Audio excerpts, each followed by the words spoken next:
Today I'd like to begin with some of the latest news, not out of Washington, D.C., but out of Stockholm. The 2020 Nobel Prizes have once again recognized some extraordinary Californians. After all, we have more startups, more engineers, more scientists, more researchers, more venture capital, and more Nobel laureates in California than any other where in the nation. And that trend, not surprisingly, continues again this year. Just this morning, two Stanford professors, Dr. Paul Milgram and Dr. Robert Wilson, were awarded the Nobel Memorial Prize for Economic Sciences. Their pioneering research in auctions has had practical impacts on the best way to allocate scarce resources. They joined several other Nobel Prize winners from our state who recently were announced, products of UC system. Here are, by the way, some fun selfies of those Californians the moment that they received the news. Dr. Andrea Ghez of UCLA won the Nobel Prize for Physics by providing, or rather proving, the existence of a supermassive black hole at the center of the Milky Way. And she shared this prize with Dr. Reinhard Genzel, a professor emeritus at UC Berkeley, who also did his postdoctorate work there. And Dr. Charles M. Rice, an alum of UC Davis and Caltech, won the Nobel Prize in Medicine for discovering the hepatitis C virus. And that discovery has made possible blood tests and new treatments that have saved countless lives. And finally, Dr. Jennifer Doudna, who was honored for her discovery of the CRISPR gene, the editing tool, which has revolutionized life sciences and applications across science, medicine, and agriculture. Most recently, it's been applied to COVID-19 diagnostics. It may, in fact, be the key to scaling low-cost, high-accuracy testing. It's also using CRISPR technology to, well, start to develop testing and, perhaps more importantly, treatment for COVID. And for Dr. Doudna, the Nobel came with something perhaps more valuable than the $1 million prize. It came with a free parking spot for life on the UC Berkeley campus. Congratulations to her and all of the outstanding Californians we honor here today. Look, battling COVID-19, it requires close collaboration between the state and local government.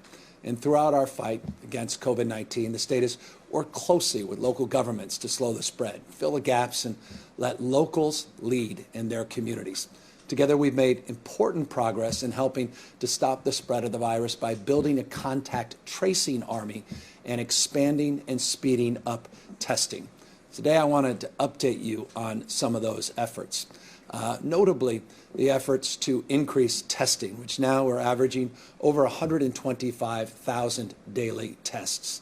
Over this weekend, we were averaging a little north of 150,000 tests, 169,000 on Saturday, about 144,000 tests just yesterday. We're getting those test results back within 24 to 48 hours. In fact, 90+% of all the tests that are being conducted are getting back within that time frame. And as a consequence of that timeliness to test results, it enables our local contact tracers to get to work immediately. I wanted to update you on the total number of trained staff, the total number of contact tracers now that we have assembled here in the state of California. Just shy of 11,000 now trained staff, 10,892, 1,800 plus bilingual staff. And I'm going to ask Dr. Galley to come up here in just a second and talk about some of the remote support that is also part of our contact tracing efforts. A lot of work has been put into this place, not as much attention perhaps is deserved, and that's why we highlight some of our contact tracing status here today. And again, no one better to do that than Dr. Galley.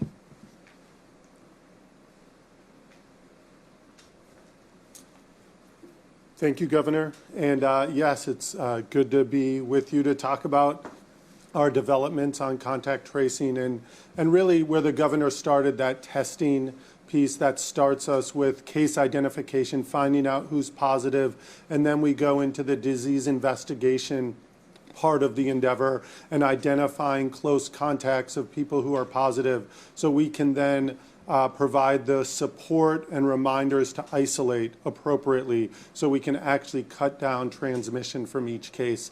That isn't a new set of strategies for COVID. We've been doing this in public health for decades to control other diseases across the globe. And here the challenge is just doing it at the scale where we have thousands of positive test results coming a day to make sure those thousands stay as low as possible. I talked to you many weeks ago about the need to get our case rate down and our infrastructure of contact tracing and disease investigation up. We've done that with these 10,000 plus trained staff, many bilingual staff, not just in Spanish, but in Cantonese and Mandarin, Hmong language, many, many different languages across the state.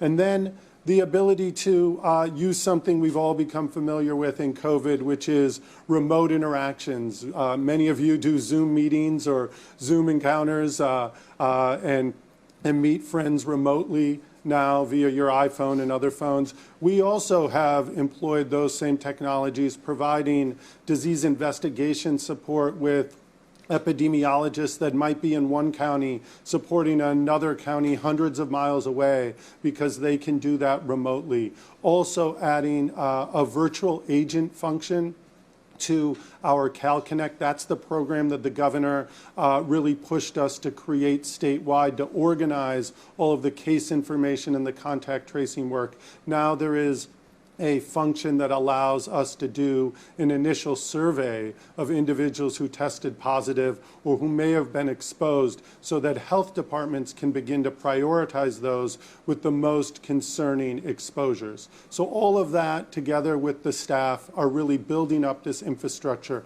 across the state so we can continue to box in the virus as much as we can and make sure that a single case doesn't turn into 20 or 30 cases from that single one. So we did this twice. We did a survey many months ago of our local health jurisdictions to find out how successful their existing infrastructure was to contact trace all the cases that were discovered as well as their contacts. Back then, we were certainly lower than we are now. And today, we are finding that 95% of our local health departments are able to contact all of the new cases that they receive results for on that same day. So the addition of quick testing with quick turnaround time, that 24 to 48 hours, plus information in the hands of local health jurisdictions and the staffing sufficient to reach all of those positives gives us a better chance of making sure somebody who is positive doesn't transmit to others. Similarly, we have 97% of our local health departments who are able to contact all of the contacts that we learn about on that same day. These two things together allow us to have a better chance of keeping COVID in check. Part of this really does start with the support of the state with our local partners. I want to remind you that contact tracing and disease investigation is a tried and true public health tool. The local health jurisdictions across the state have been doing this for a long time. They've beefed up their staff, increased their staff and their tools along with the state's support to do this. We are now turning a significant part of our focus at helping our local partners with school-based modules in CalConnect, making sure that we're able to track cases in schools either among staff or among students, and providing tools to increase our ability to address outbreaks and investigate them quickly. I want to remind you that we did pursue a public-private partnership with Kaiser, many other philanthropic partners, to work with our local entities to deploy local teams, people in community-based organizations that really do know the communities well, that live and work within the communities to provide a closer touch to those who might need that contact tracing and isolation support. And we also put out and described, when we described our equity metric, the need for counties to use state funds that were provided to the counties to do testing, contact tracing, and isolation, to make sure those dollars are invested in those communities where we've seen a disproportionate impact on COVID. Those dollars are there in part to support the last piece of this three-legged stool, that part that focuses on isolation and supporting individuals who learn that they're positive or may have been exposed to either quarantine or isolate, whichever is appropriate, and to make sure that they do it in a supported way. We know so many people fear not being able to return to work, not being able to support their families. There are many tools that the state, along with our local partners, along with our philanthropic partners, have put into place in order to support those isolations to not just happen, but to happen in the most complete way so we box in the virus and reduce transmission. So with that, I want to turn it back over to the governor. Thank you. Thank you, Dr. Galley. And so the key is the issue of isolating individuals that have come into contact or have the transmission of the disease made positive, meaning we want to make sure that the testing leads to something. And in order to box this virus, in order to mitigate the spread of this virus, quarantine and isolation become essential.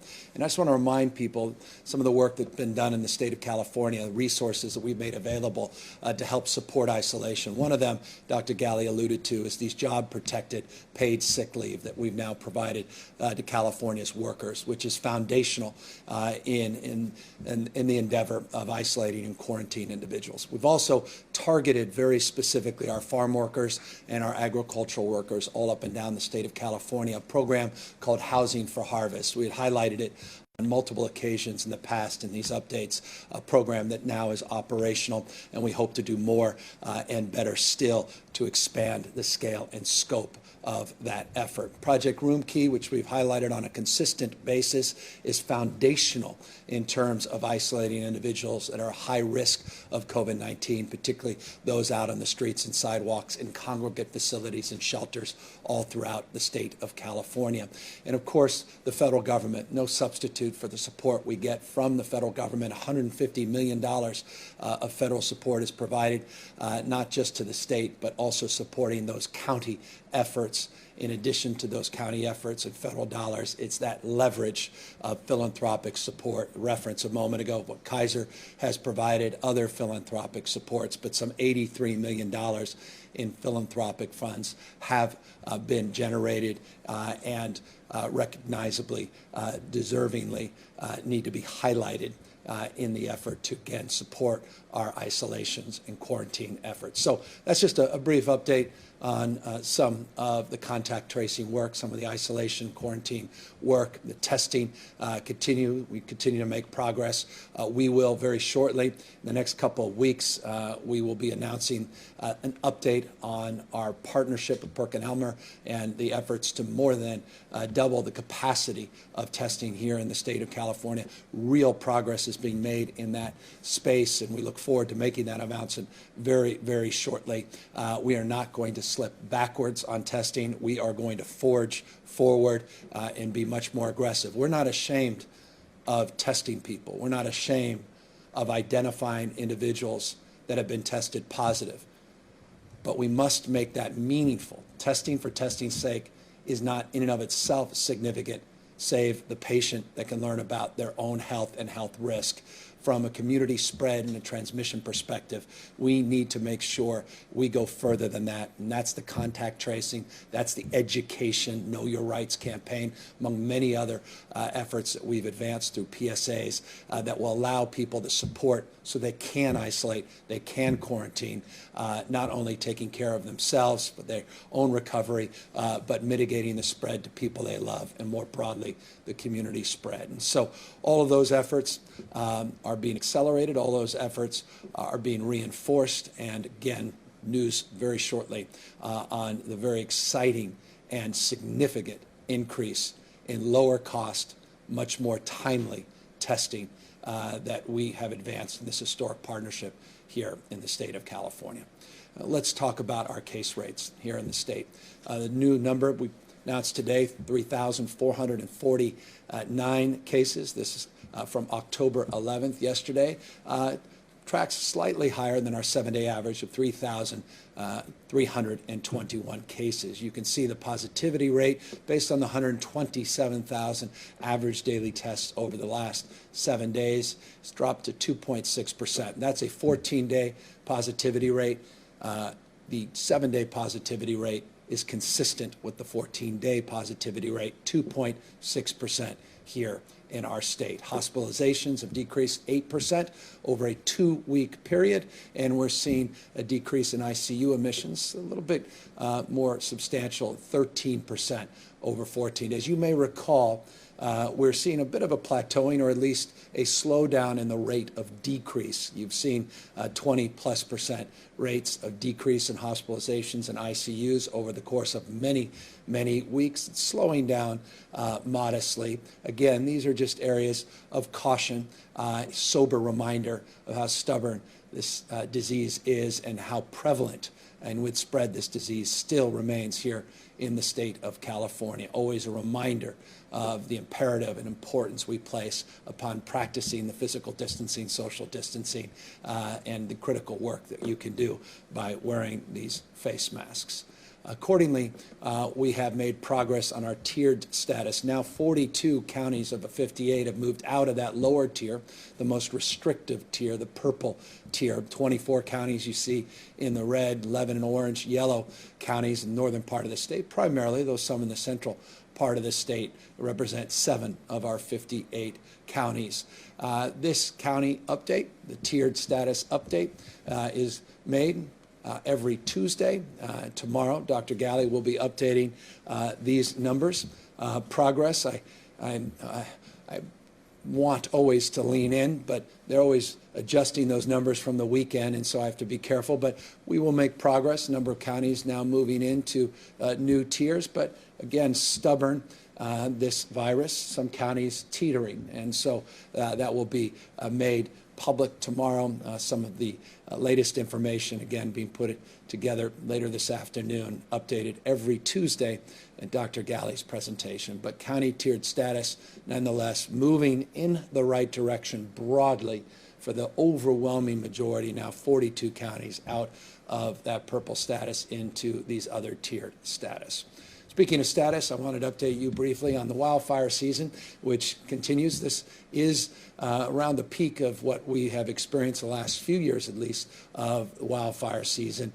Into October, the Diablo winds and Santa Ana winds start to present themselves. Still hot temperatures, unseasonably hot. We're going to expect up to 20-degree increases in temperatures from what we experienced over the end of last week and over the weekend into this week. We're also going to see an increase in winds later this week. Wednesday, Thursday, and Friday in Northern California in particular, we're expecting high wind events, 45-mile-an-hour gusts, based upon the analysis and the briefings that we got this morning, as high as 60-mile-an-hour wind gusts in Northern California. So PG&E territory working on their protocols around PSPS, partnerships with the cities and counties, and with Cal OES and Cal Fire being advanced in those areas. Notification protocols that have improved from last year now in place, and again, strengthening partnerships that included $50+ million of support money that we distributed to the counties and to NGOs, non-governmental organizations, nonprofits, as well as state agencies to help support on notification and support vulnerable communities as it relates to those that may be impacted by PS protocols. I want to just update you about the impact of these larger wildfires and remind you in the aggregate some 4.1 million acres now burned in the state of California. We're currently dealing with 14 major fires and or wildfire complexes, some 12,000 firefighters. You saw those numbers north of 18,000 a few weeks back. Now about 12,000 plus firefighters working to battle these historic fires here in the state. Tragically, we've lost 31 lives. That number has remained relatively stable, and I caution always the fatalities and structure data likely to increase as we repopulate areas. Some parts of Trinity County, they have been evacuated for close to 30 days, some cases north of 30 days, as we go back in and we do justice to this, do justice to the repopulation and reconnection to friends, families, and communities.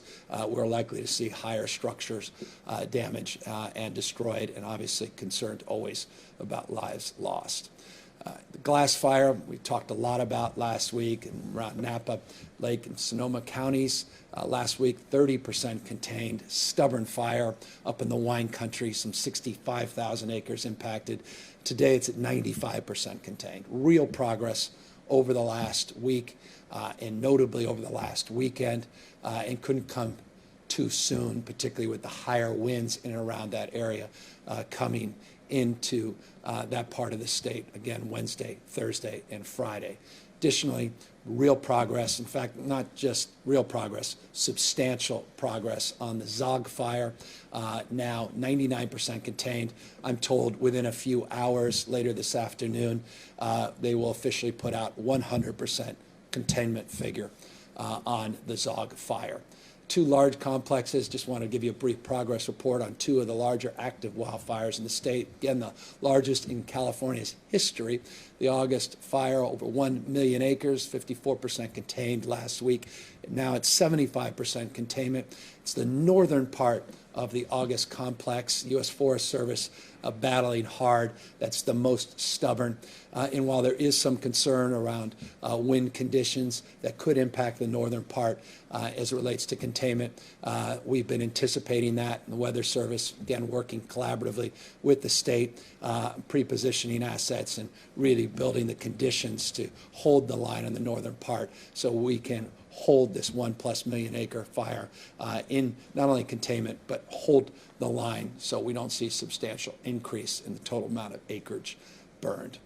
Relates to Creek Fire. This Creek Fire generated a lot of attention for good reason. I'll remind you, this is in and around the area that was disproportionately impacted by this historic drought here in the state of California. You recall a drought between 2011 in 2017, about 163 million, and by the way, that's just an estimate, 163 million trees that fell because of the drought and historic, unprecedented, recently historic and unprecedented conditions that led to conditions that make it even more challenging in and around Fresno and Madera area, and this unified command complex, again, working with the federal government, a lot of federal acreage being burned here, as well as state acres being burned here. 48% contained last week. You can see the acreage burned in this last week has not been substantially greater, meaning we've slowed the rate of spread, 322,000 acres to 333,000 acres, but it's still a stubborn complex, 55% containment, a little better than last week's number at 48%. So, as always, we want to maintain our vigilance as it relates to heeding the warnings of those that call for evacuations related to these wildfires. I want to remind people of the importance and imperative of being even more vigilant in these dry and hot conditions where we start to see these winds whip back up. It was this time in October and November in 17 and 19 that we had some of these very damaging and deadly wildfires. Please maintain your vigilance. Please take very seriously those evacuation warnings if indeed you are the recipient of one of them. Critical that we protect ourselves and our family, our loved ones during this peak of our wildfire season. But progress across the board has been made, testament to the extraordinary work the men and women of CAL FIRE and all the mutual aid that's come in over across the rest of the country. And again, cannot thank them enough. All the hard work that's been done, including local mutual aid that has been working overtime, weeks and weeks and weeks, little rest, putting their lives on the line to protect not only lives themselves, but property and obviously our wild lands in this state. Accordingly, in closing, I just want to remind all of you the imperative of continuing to maintain your vigilance in terms of the actions you can take to spread and mitigate, not wildfires in this case, but of COVID-19. That 2.6% positivity rate is encouraging. Number of deaths is beginning to decline, which is also encouraging, still though stubbornly at about 60 and 69 deaths. That's the 7 and 14-day average total number of deaths. It's just a reminder, sober reminder, the average of 69 deaths a day still because of COVID-19. Don't be misled that this disease is any less deadly. Quite the contrary.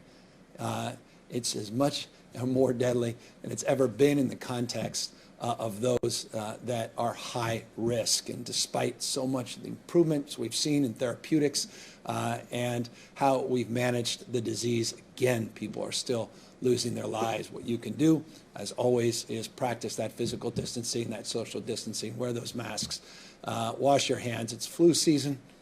Wash your hands just on the natural will mitigate the spread of the flu as well and minimize mixing to the extent possible. Tomorrow, just briefly, and I'll turn it over to questions, Dr. Galley will be updating people on a different type of mask wearing, and that's the Halloween guidelines that we'll be putting out tomorrow.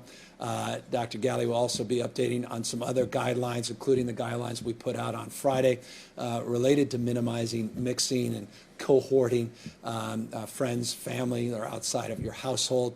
Those updates have been made this week. Just to preview, we'll be visiting with some of the larger theme parks, continuing those conversations back and forth. We continue in good faith to try to work to get where I know everybody wants to go, and that's to get people back to work and also create more entertainment options. But we need to do so in a safe way. We need to do so with a health-first frame, and we are going to continue that hard work, and a lot of that work will be advanced even further later this week with some insight visits and some deeper collaboration, even beyond some of the larger theme parks, but many of the smaller theme parks that want to maintain some distinction from those larger well-known brands here in the States. So that's it for the update today, and of course now happy to answer any questions.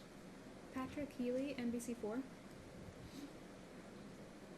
Hi, thank you very much.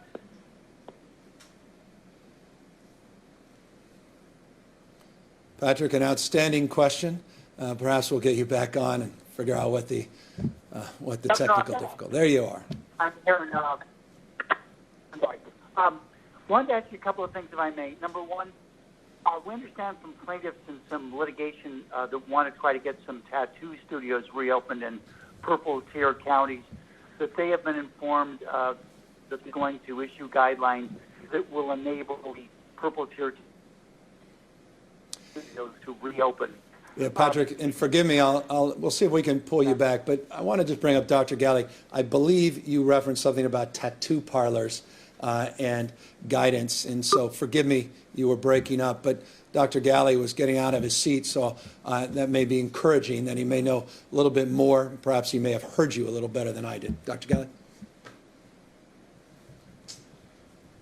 Thanks, Governor, and thanks for the question. I think the question was about tattoo parlors and whether we are considering, like we have with nail salons and barber shops, moving tattoo parlors into the purple tier. We are considering that. We're working closely with the industry and determining if that is appropriate, and hope to make an announcement on that very, very soon.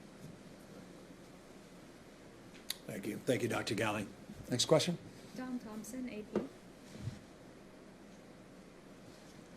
Good afternoon, Governor. The Public Health Department on Friday released new guidelines for up to 3 households to gather outdoors. But we're wondering why now? What changed to permit this new guidance, which comes as we enter the flu season, and as you and Dr. Galley have been warning about concerning signs of coronavirus case increases in many areas? Yeah, I think in some respects you answered the question, but since Dr. Galley's right here, he can talk a little bit about this in more detail, and again, still do the same tomorrow in his update. But Dr. Galley? Yes, thanks again for the question. As we approach so many traditional days and activities, and we expect people asking the question, how do we, in a lower risk way, come together with people maybe that we haven't seen in a long time? And the purpose of the small gatherings guidance that is now posted on the California Department of Public Health website is really to not say it's a good idea or appropriate to gather with 3 families, but to really say more than 3 households, you really are increasing your risk.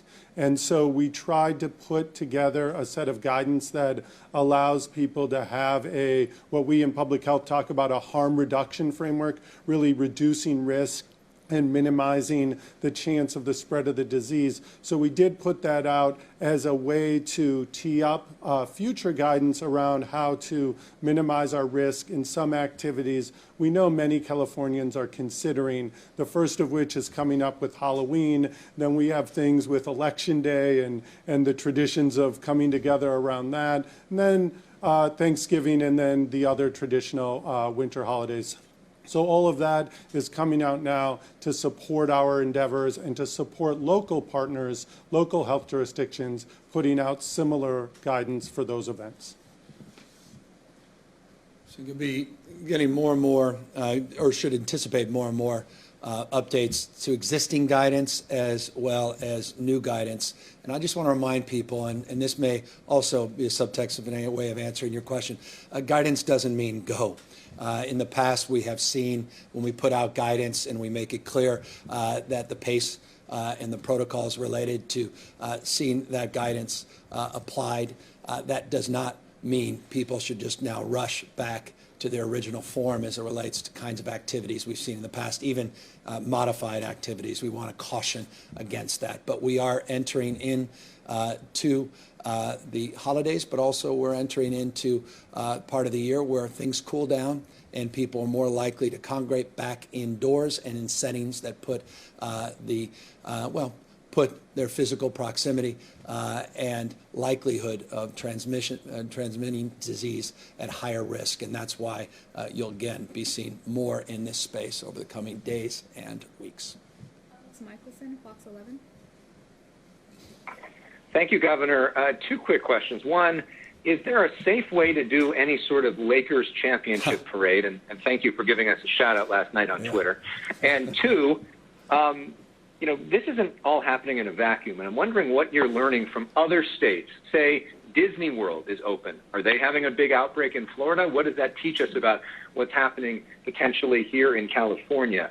Other states are more liberal when it comes to opening gyms or indoor dining or other things. What are we learning from what other states are doing? No, it's a good question, and I have a whole team that spends their time not only getting the answer to that question, but asking those same questions. And so this week, as a proof point of that, we have supported an effort to actually find out directly by sending our own team to these sites as it relates to theme parks to get a better sense of what's going on. While we absolutely take people's word for information that they provide us, we want to see things for ourselves. And so that's just one example of some of the work that we do. We share information 24/7 back and forth, not only between counties and county health officers, but respective team members, particularly in this West Coast collaborative that include our chiefs of staff, are constantly sharing information about what's worked in their states and what hasn't worked in their states as it relates to guidance, as it relates to mandates, as it relates to messaging. So that is also a very formal construct that we created, again, part of that Western Coast collaborative that we announced a number of months ago. So we're constantly iterating. We're looking for best practices, not only across the United States, but around the rest of the world. But we are California, and we have values, and we have an approach, and we have a new frame of discipline, and we're going to be stubborn in terms of keeping people's health front and center and balancing all of these commensurate challenges as it relates to getting people back to work and addressing people's isolation and stress and anxiety and getting our kids back in-person learning, and the incredible importance that we place on all of that at the same time. And so hope that gives you a sense of the work that is currently being conducted. As it relates to the Lakers, yes, I am a Northern California resident, but I am a Laker fan. I can say that without fear of any ambiguity. And if you saw our household last night, my wife, I don't think she'll speak for another 3 or 4 or 5 days. She lost her voice in enthusiasm after that first quarter, and then things calmed down for her in that second half as it appeared that the outcome was now determined. But anyway, I get off base. You asked a more substantive question, and that is there a safe way to have a parade of sorts or celebrate a victory? There is if people are practicing what we're preaching as it relates to wearing a face mask and doing what they can to physically distance and to minimize the mixing outside of their key cohorts. If that's not the case, and we saw some images last night, that is a point of obvious concern as it relates to the transmission of the virus. And so we just ask people to be cautious, to be mindful, at the same time they celebrate this historic victory and celebrate one of the greatest basketball players that has ever lived, LeBron James. Sophia Balog, Sacramento Bee. Hi, Governor. Over the summer, you had asked state agencies and departments to make 5% of their staff available to help with contact tracing. Can you give us an updated number in terms of the percentage of state workers who are still helping with contact tracing efforts? Yeah, I'll have to do the analysis, and I'll provide that data across the spectrum of hundreds of thousands of employees. But look at your inbox, and we should have that information to you hopefully later this afternoon. I can't imagine that information will take more time than that. Brady McDonald, OC Register, final question. Hey, Governor. I had a couple questions about theme parks. Do you envision separating smaller theme parks from larger theme parks in the upcoming guidance? And second, what will your administration be looking at during their trip to examine the reopening of Disney World and other Florida theme parks? Their own experience, their own insight. We're trying to get a better handle on what we're being told, what we're reading about, and our own concerns and our own environment as it relates to what makes our theme parks distinctive and unique. And one of the things that's self-evident that makes them distinct and unique is location in and around areas where there's background transmission rates that are remaining very relatively stable in some cases, stubborn in other cases. But the answer to your previous question is yes. I'm very mindful. For example, if you have in a park in a city a Ferris wheel, that's not a theme park in the sense that so many of us consider. And so one has to distinguish between the two. And so that's a nuance here. This is as almost you're putting an entire new set of guidelines and starting from scratch across the board. And there's conference facilities, there's parades in these theme parks, there's cities, there's small cities, and there are people from all around the world that descend, not just people that are proximate to these theme parks that come together and mix. You could say 5% at a theme park, that's thousands and thousands of people. A large theme park, if you say that it's something on a pier in a smaller community, it's a few hundred. And so all of this has to be considered. All of that is distinctive, and all of that requires nuance. And so we're going back and forth. We've had guidelines. We put out drafts. We got a lot of feedback on those draft guidelines. Folks asked us for more time. They asked us for more deliberation, engagement. We're doing just that. We're seeking to understand ourselves directly without the intermediaries, and that was the frame that I was focusing on a moment ago, that we're doing our own stubborn research and going across states to learn more and not just making this an academic exercise. I want folks to come back and tell me what they saw, what their own experience was, because this is serious. At the end of the day, we may be a 2.6% positivity rate, but we're entering into into not just the flu season, we're entering into a period of time where people are more likely to start congregating and mixing back indoors as more and more indoor activity takes shape.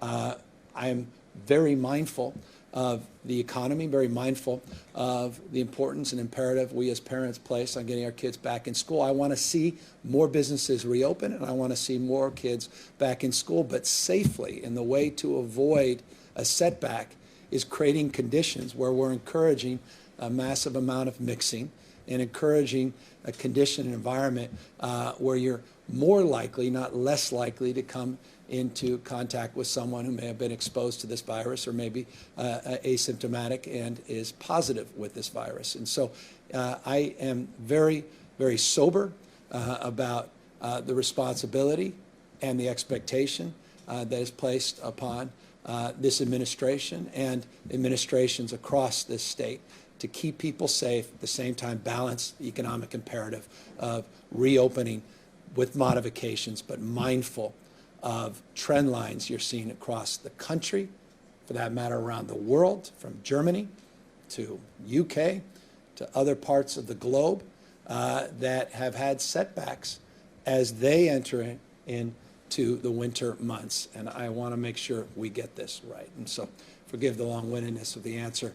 I just want you to know that we are very mindful of many of these nuances, and we want to be responsive at the same time to the concerns that many have raised based upon the draft guidelines that we did provide people last week. So with that, I just want to remind all of you to maintain your vigilance, continue to be mindful of others as you mix and as you go about your day-to-day routines. Let me thank again the men and women at CAL FIRE and all our mutual aid for the extraordinary job they've done battling this historic wildfires, the folks at the Office of Emergency Services for helping coordinate all of that, local law enforcement, county health officers for extraordinary work they've done to maintain the vigilance and mitigate the spread and transmission of this virus, continuing to stay this course. If we can just continue to hold the line, we're going to get our businesses back open sooner, and we're going to get our kids back in school even quicker. So with that, thank you all very, very much. Look forward to Dr. Galley. I hope you look forward to Dr. Galley's update tomorrow on the new tiered progress, and we look forward to updating you later this week on a myriad of other issues, including, as always, an update on transmission rates and positivity rates of COVID-19. Take care.